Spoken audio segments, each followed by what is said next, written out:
जन्म और मरण। मरण होगा तो जन्म होगा।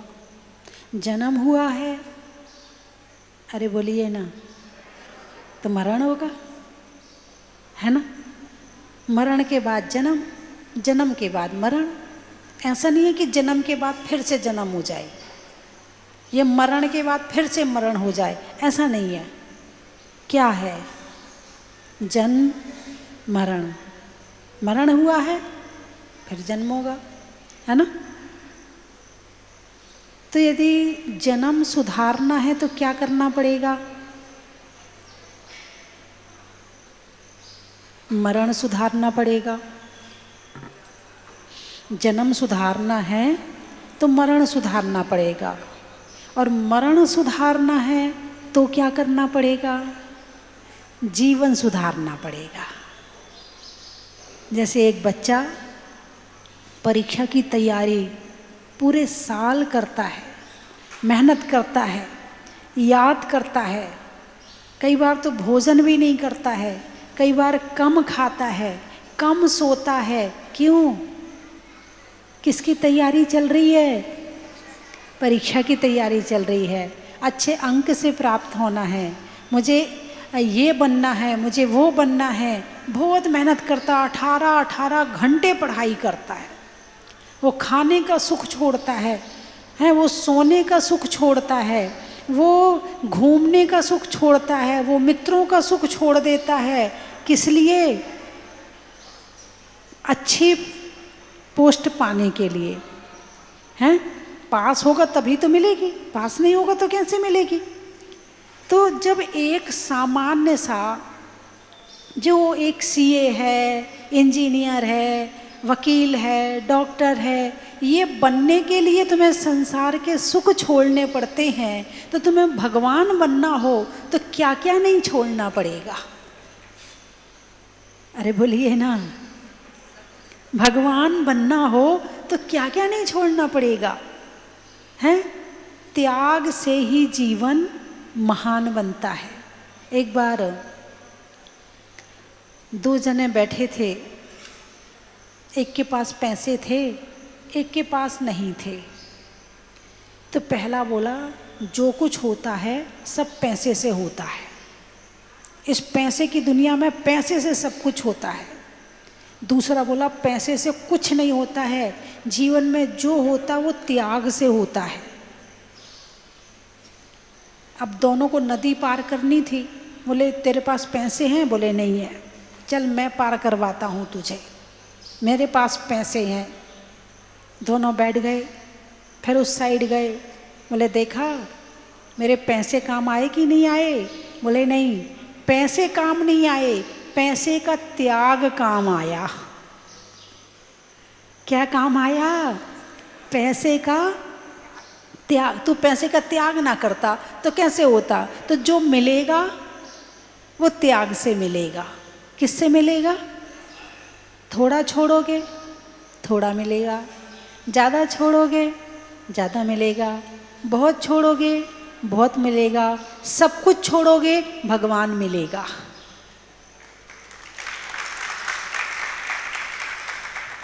सब कुछ छोड़ोगे तो भगवान मिलेगा। तो बंधुओं,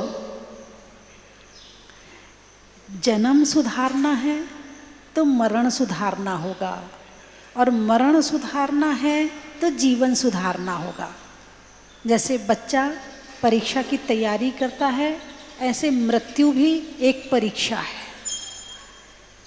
जैसे वो परीक्षा 3 घंटे की होती है, ऐसे ये परीक्षा भी थोड़ी देर की होती है।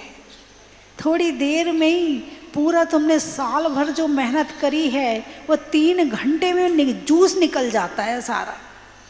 ऐसे तुमने जो जीवन भर में धर्म किया है, ध्यान किया है, साधना करी है, संयम का पालन किया है, त्याग किया है, उसका प्रतिफल है समाधि। क्या है उसका प्रतिफल? समाधि। समाधि हो गई तो सब सुधर गया है। और यदि मान लो बच्चा पढ़ के तो खूब गया है, मगर परीक्षा में बैठ के घबराहट हो जाए, कुछ लिख ना पाए, तो क्या होगा? क्या होगा? फेल हो जाएगा, घबरा गया। ऐसे ही सारी जिंदगी धर्म किया है और अंत समय में घबरा गए, फेल।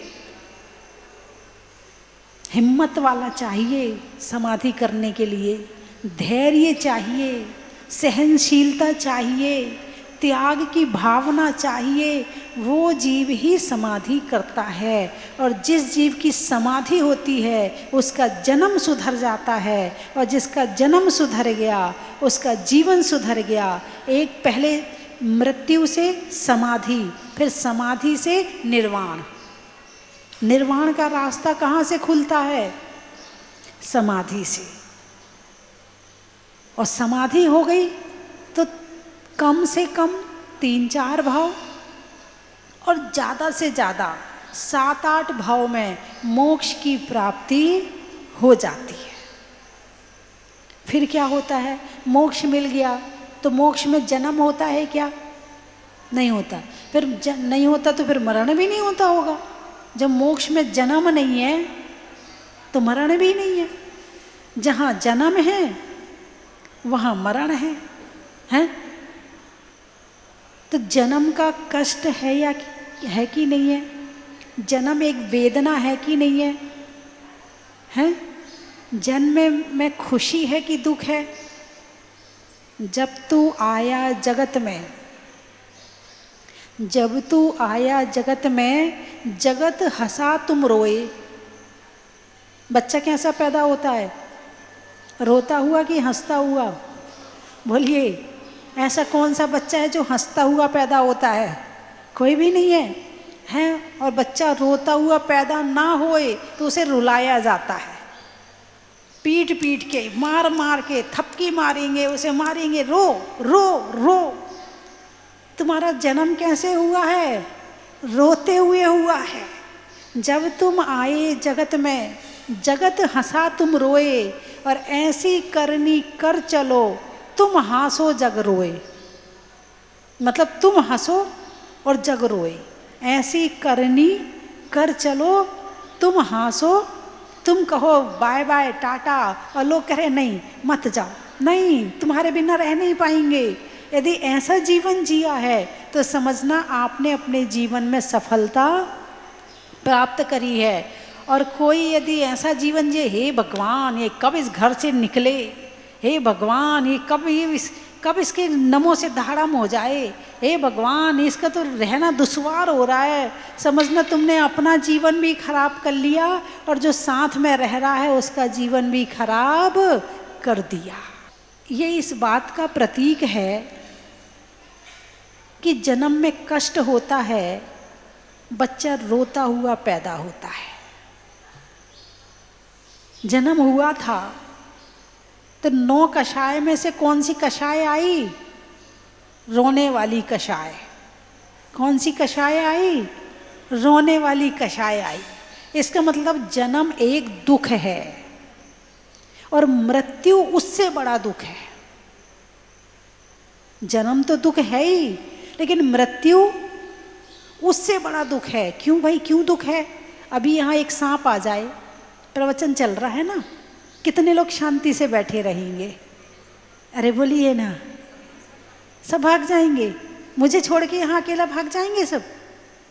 एक सांप के आने पे एक छिपकली आ जाए, चलो सांप तो बहुत बड़ा होता है, एक छिपकली आ जाए उसमें ही भाग जाएंगे हैं?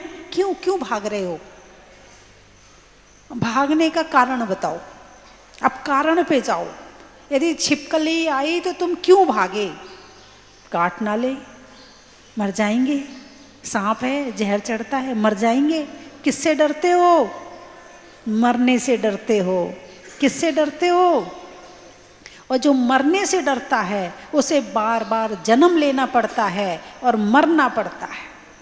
और जो मरण को समझ जाता है तो जैसे जन्म का स्वागत किया है ऐसे मृत्यु का स्वागत करता है कि मृत्यु तो मेरी होती नहीं है, बस मुझे एक वस्त्र उतार कर दूसरे वस्त्र पहनने हैं, मुझे एक शरीर छोड़कर दूसरा शरीर ग्रहण करना है। इसमें डरना क्या है?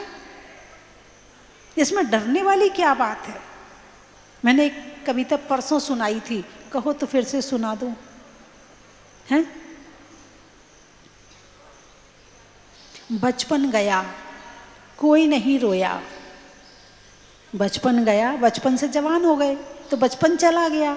बचपन गया कोई नहीं रोया। सब कुछ खोने के बाद मानो कुछ नहीं खोया। फिर जवानी खोई, यानी जवानी के बाद क्या आता है? बुढ़ापा। फिर जवानी खोई, आँख फिर भी ना रोई। तो बुढ़ापा जाने पर क्यों रोते हो? तो बुढ़ापा जाने पर क्यों रोते हो? खुश क्यों नहीं होते हो?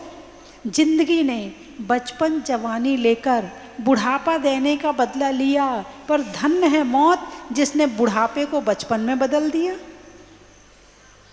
क्या? पर धन्य है मौत जिसने बुढ़ापे को बचपन में बदल दिया, और तुमने मौत को धन्यवाद भी ना दिया।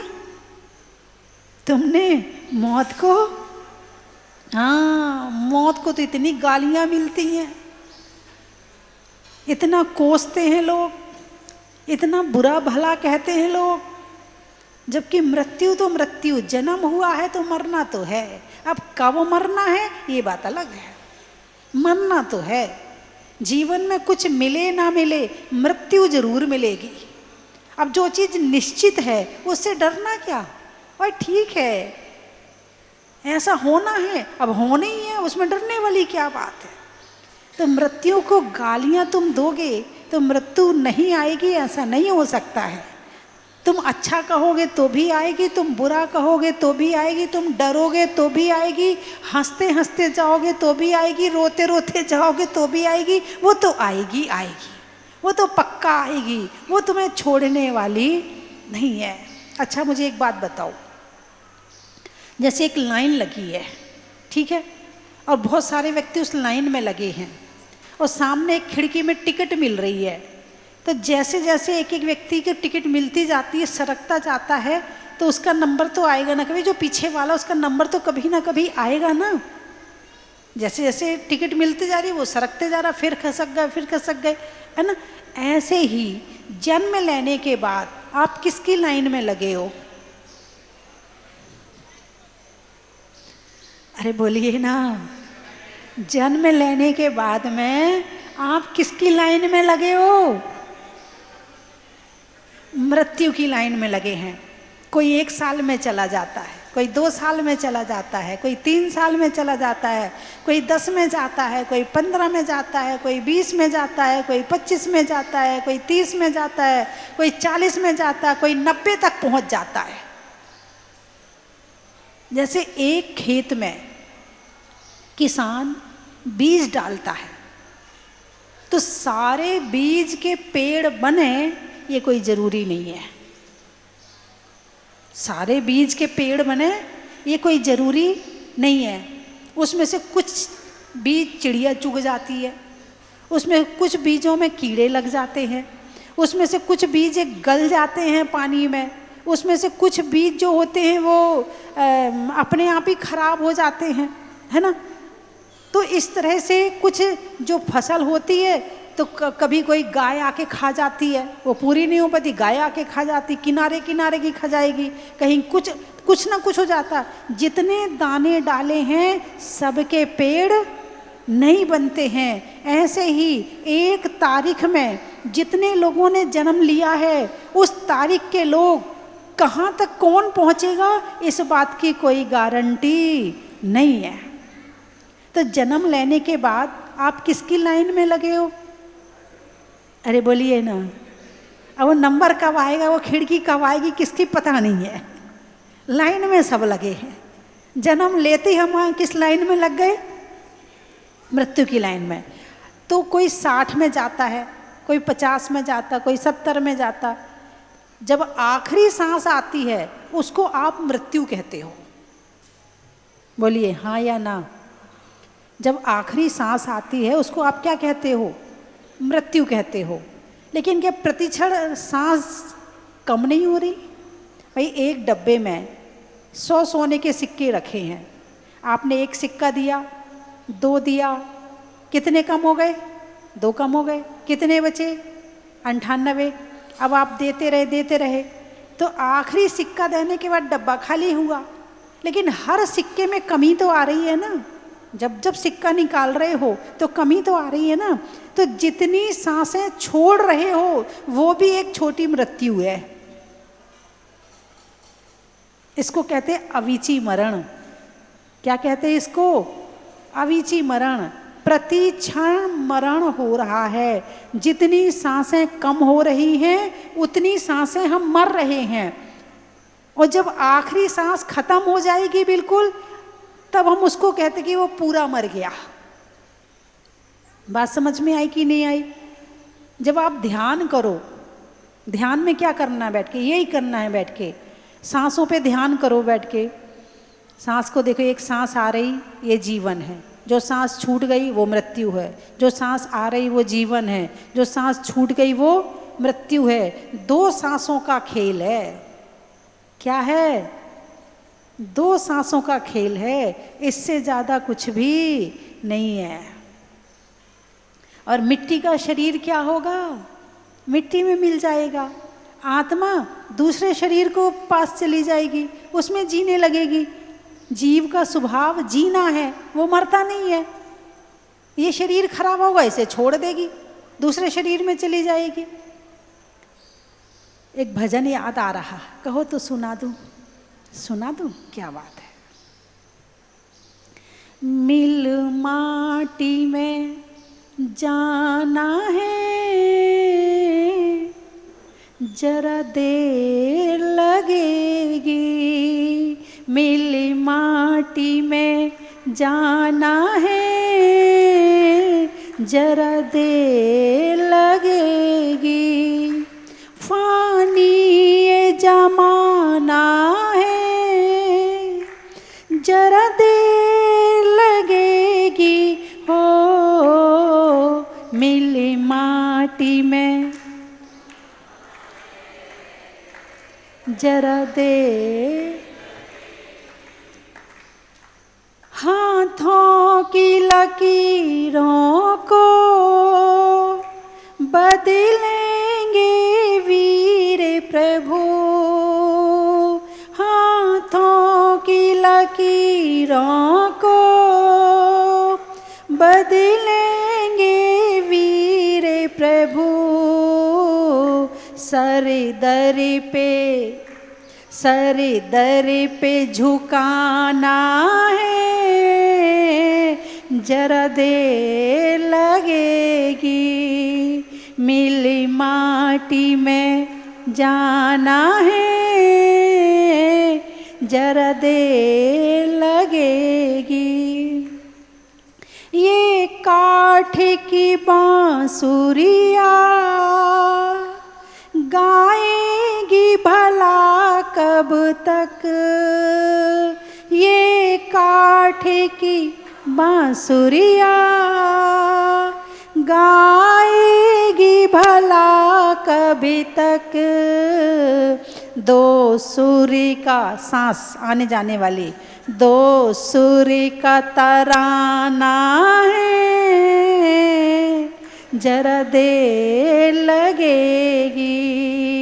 मिली माटी में जरा देर लगेगी। बस इसी सत्य को समझना है। जो इस सत्य को समझ जाता है उसका मोह कम हो जाता है, और जो इस सत्य को नहीं समझता है वो मोह में इतना फंस जाता है, फिर इतना दुखी होता है, इतना दुखी होता है, बस सब भूल जाता है। कुछ याद रहे ना या रहे, मृत्यु याद रहे। एक बार की बात है, एक आदमी जुआ खेलता, चोरी करता, वेश्यागमन करता, शराब पीता, सब कर्म करता था। उसकी पत्नी बहुत परेशान थी। उसने एक संत के पास जाके कहा, महाराज मेरे पतिदेव को कुछ समझाओ, ना तो मंदिर जाते, ना पूजा करते, ना पाठ करते, ऊपर से व्यसनों में और फंसे पड़े हैं। उन्होंने उस व्यक्ति से कहा, बेटा तू 7 दिन के अंदर मर जाएगा। क्या कहा? 7 दिन के अंदर मर जाएगा। हाँ बेचारा घबरा गया, मौत के नाम से ही आदमी घबराने लगता है। मौत का नाम बहुत बड़ा भय है ये, इसलिए इसको आतंक शब्द भी प्रयोग किया मृत्यु के लिए।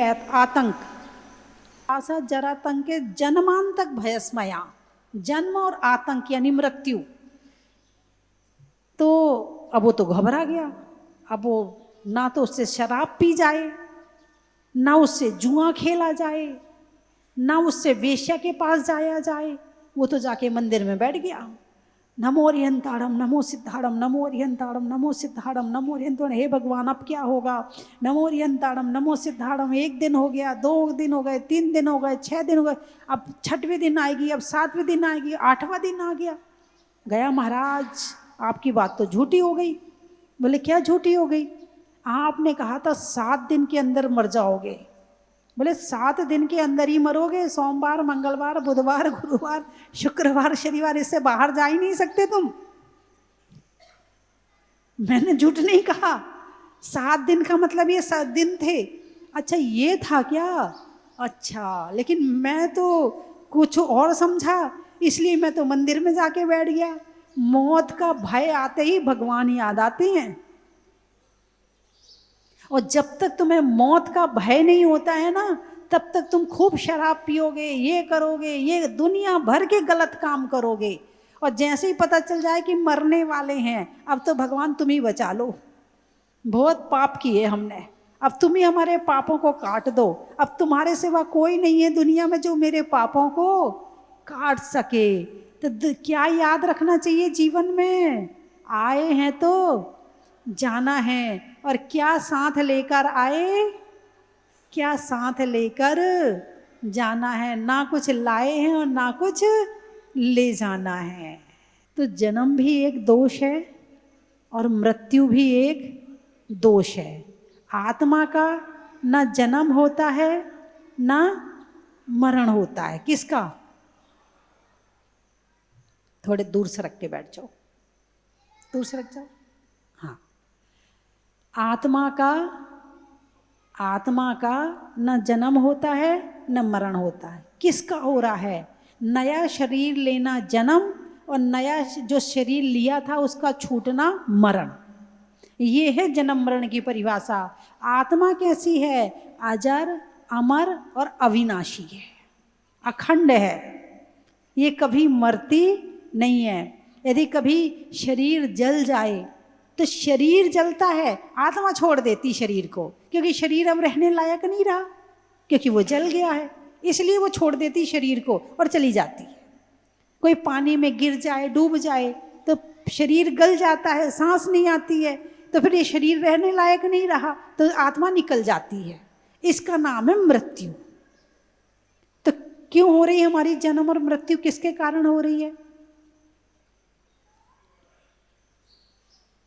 मैंने चाहा मौत ना आए। हर कोई यही चाहते कि नहीं चाहते? मैंने चाहा मौत ना आए, मौत ने चाहा बस कोई बहाना मिल जाए, मौत ने चाहा बस कोई बहाना मिल जाए। दोनों के बीच घोर संघर्ष। जीत मौत की होती है, वो कोई ना कोई बहाना ढूंढ ही लेती है, वो कोई ना कोई बहाना ढूंढ ही लेती है। पर मैं भी कम नहीं हूँ, मैं यानी आत्मा, पर मैं भी कम नहीं हूँ। क्रोध मान माया लोभ की संजीवनी बूटियां अपने साथ रखता हूँ। जन्म मरण क्यों हो रहा है? क्रोध मान माया लोभ के कारण से, है ना। पर मैं भी कम नहीं हूँ, क्रोध मान माया लोभ की जड़ी बूटियां अपने साथ रखता हूँ, और इनके बल पे बार बार जिंदा हो मरण करता हूँ। पर ये क्या हुआ? संजीवनी बूटियां खत्म होते ही मौत न जाने किधर गई। जैसे क्रोध मान माया लोभ खत्म हुआ, वैसे ही केवल ज्ञान हो गया, अरिहंत भगवान बन गए, बस फिर तो जन्म मरण खत्म, निर्वाण ही होगा फिर तो। ये क्या हुआ? क्रोध मान माया लोभ की संजीवनी बूटियां खत्म होते ही मौत न जाने किधर गई, मौत न जाने किधर गई। लगता है मौत की भी मौत हो गई, लगता है मौत की भी मौत हो गई और मैं जीता ऐसी जीत, बदल गई सारी रीत, बदल गई सारी रीत। कुछ समझ में आया? कर्मों के कारण ये जन्म और मृत्यु हो रहे हैं। किसके कारण? कर्मों के कारण। और कर्म छूट जाएंगे तो फिर शरीर ही नहीं रहेगा, शरीर ही नहीं रहेगा तो जन्म मृत्यु करना ही नहीं पड़ेगा। मैं शरीर नहीं, मैं आत्मा हूं। ये ध्यान किया करो बैठकर 5 मिनट और अपने आप से बोला करो, अपने आप को समझाया करो कि मैं शरीर नहीं, मैं आत्मा हूं, मैं आत्मा हूं, मैं आत्मा हूं। शरीर अलग है, मैं आत्मा हूं, आत्मा अलग है। और इन दोनों का भेद विज्ञान किया करो बैठ करके, तो धीरे धीरे शरीर से मोह कम होगा, फिर और वस्तुओं से मोह कम होगा और धीरे धीरे तुम्हारे जीवन में सुख, शांति और ध्यान की वृद्धि होने लगेगी। सुख चाहिए? अरे बोलिए ना, सुख चाहिए? चाहिए कि नहीं चाहिए? बस ये काम कर लेना जो मैंने बताया है। 5 मिनट बैठ करके रोज ध्यान कर लेना कि शरीर अलग है, आत्मा अलग है। मैं आत्मा हूँ, मैं शरीर नहीं हूँ। मृत्यु शरीर की होती है, मेरी नहीं होती है। मैं अजर अमर अविनाशी हूँ। धीरे धीरे धीरे धीरे इसको बढ़ाते जाना। 5 के बाद 6 मिनट, 6 मिनट के बाद 7 मिनट, और धीरे धीरे चिंतन करना। किसी की अर्थी का चिंतन करना, किसी की मृत्यु हो गई हो उसका चिंतन करना कि उसने अपने जीवन में क्या क्या किया और जो गलती उसने करी है वो गलती मुझे नहीं करनी है। बात समझ में आई कि नहीं आई? जितने दूसरों की गलती तुम्हें पसंद नहीं है उन गलतियों को ध्यान में लेना, फिर सोचना कहीं ये गलती मैं भी तो नहीं कर रहा, कहीं ये गलती मैंने भी तो नहीं करी है। यदि करी है तो आइंदा आगे मैं ध्यान रखूंगा या रखूंगी कि मैं ये गलती नहीं करूंगा या करूंगी। सुख चाहिए ना? रास्ता यहां से मिलेगा। कहां से मिलेगा? खुद से मिलेगा। रास्ता सब बाहर ढूंढते हैं, इधर ढूंढते हैं। कोई जाता है मोटिवेशनल स्पीकर के पास, वहां रास्ता ढूंढता है। कोई वकील के पास जाता है, कोई इंजीनियर के पास जाता है, कोई डॉक्टर के पास जाता है, कोई ज्योतिषी के पास जाता है, कोई वास्तु वाले के पास जाता है, कोई किसी के पास जाता है। और रास्ता मिलना खुद से है।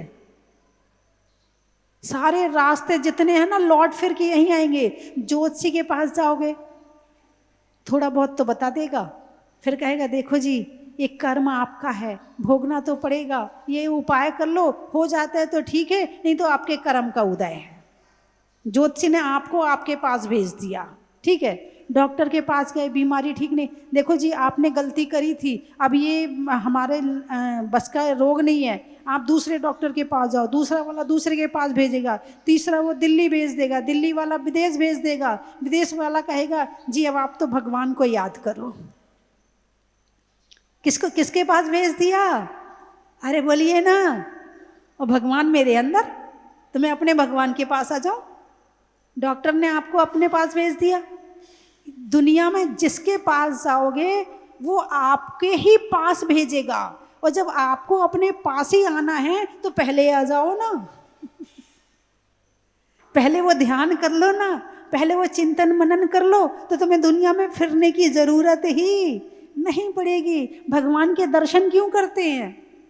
इसलिए करते हैं कि हे भगवान, जैसे आपने अपना आत्मा का ध्यान अपना खुद लगाया है, ऐसा ध्यान मैं भी लगाऊं। और बैठ जाओ थोड़ी देर भगवान के सामने और करो ध्यान। भगवान की ध्यान मुद्रा हमें ध्यान करने का संदेश देती है,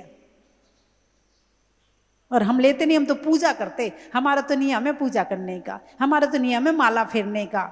भगवान के दर्शन का पहला फल है ध्यान, और जो भगवान के दर्शन से ध्यान पा लेता है उसकी पूजा में क्वालिटी आती है, उसकी माला में क्वालिटी आती है, उसके जीवन में क्वालिटी आती है। और जो केवल ऊपर के ही दर्शन करता रहता है, ठीक है, नीरगंधक स्थान पुष्प स्वाहा, बस वो अर्घई में पड़ा रहता है।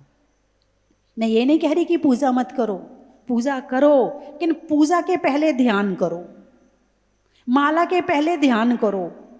यदि आपने पहले ध्यान किया फिर पूजा करी, उस पूजा का आप भाव पकड़ लेना कि क्या भाव होंगे उसमें। बात समझ में आई कि नहीं आई? अरे बोलिए ना, फिर समाप्त करूं? अब आपको समझ में आ गई तो फिर बंद करूं? नहीं है? बच्चों को मेरी बात समझ में आ रही कि नहीं आ रही? आ रही है ना बेटे? सब छूट जाए दुनिया में, धर्म ना छूटे। पैसा जाएगा वापस आ जाएगा, कुछ भी चला जाए, धर्म ना जाए। धर्म चला गया तो फिर कुछ नहीं आएगा वापस, ना धन आएगा वापस, ना परिवार आएगा वापस, ना सुख आएगा वापस। यदि धर्म चला गया तो कुछ भी वापस नहीं आएगा। और धर्म तुम्हारे साथ है तो कोई भी चला जाए वो सब अपने आप लौट के आ जाएंगे। इसलिए जीवन में सबसे पहले धर्म। तन जाए तो जाए, मेरा जैन धर्म ना जाए। तन जाए तो जाए, मेरा जैन धर्म ना जाए। दृढ़ रहो अपने इस धर्म में। ये धर्म तुम्हें मोक्ष पहुंचा देगा। ये छोटे मोटे सुख की तो बहुत छोटी मोटी बात है। इस आत्मा को परमात्मा बना देगा ये धर्म तुमको। इसकी क्वालिटी को समझने का प्रयास करो। जैन धर्म में जितनी क्वालिटी है, जब मतलब इससे बड़ी क्या क्वालिटी होगी कि परमात्मा बना रहा है। और दुनिया भटक रही यहां वहां। बस इतना है कि हमारे पास में थोड़ी प्रचार कम है। जिस चीज का प्रचार ज्यादा, बुरी चीज का प्रचार हो जाए तो आदमी उसको खरीद लेते हैं। यहाँ तो प्रचार का जमाना है।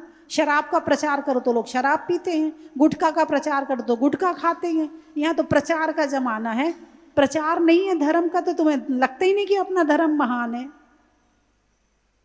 तुम ही लोग प्रयास करो। जो आजकल बच्चे कंप्यूटर चलाते हैं और जो काम करते हैं डिजाइनिंग का, वो इस धर्म का प्रचार करें, तत्वार सूत्र का करें, मेरी भावना का करें। आप देखो एक एक का फल मिलेगा आपको। ठीक है, अपनी चीज को कमजोर मत समझना। बहुत बड़ी क्वालिटी लेकर बैठे हो तुम, बहुत बड़ी क्वालिटी। मैं 3 चीजें बोलूंगी, आपको कहना बड़ा ही महत्व। सुनते थे ना आप लोग? कौन कौन सुनता था? अच्छा, काफी लोग सुनते थे। जो नहीं सुनते थे आगे सुन लेना, कोई बात नहीं है।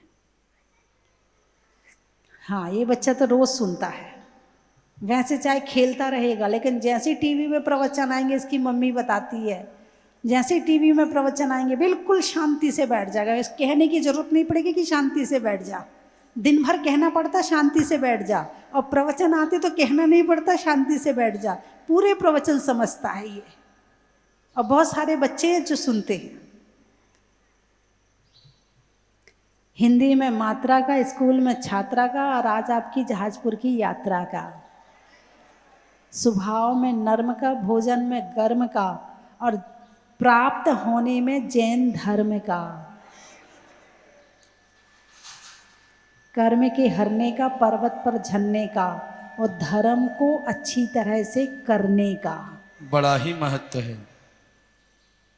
पानी को भरने का, भाव से तरने का, और जैन धर्म का प्रचार करने का। बड़ा ही महत्व है।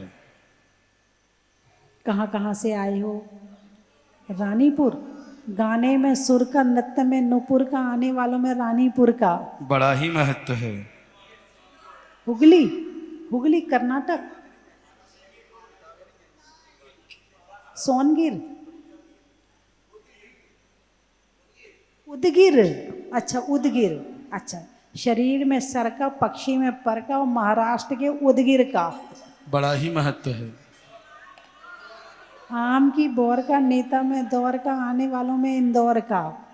बड़ा ही महत्व है। जनवरी में जाड़ा का, जाड़े में काढ़ा का, आने वालों में छिंदवाड़ा का। बड़ा ही महत्व है।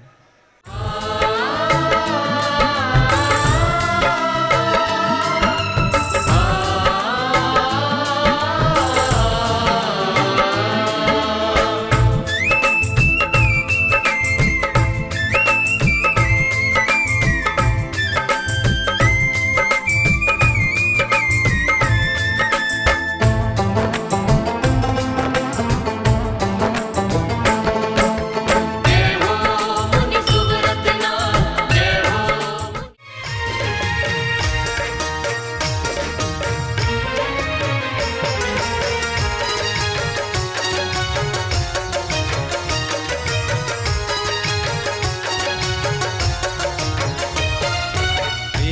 सुमित्र के राज दुलारे, माँ पद्मा जी के नैनों के तारे।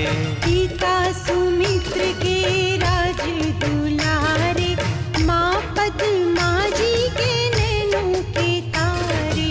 राजगृही में जन्म लियो आप, राजगृही में जन्म लियो आप। आओ आओ मनाए खुशी आज आरती भगवन की। आओ आओ करे गुणगान आरती भगवन की। आओ आओ करे गुणगान आरती भगवन की।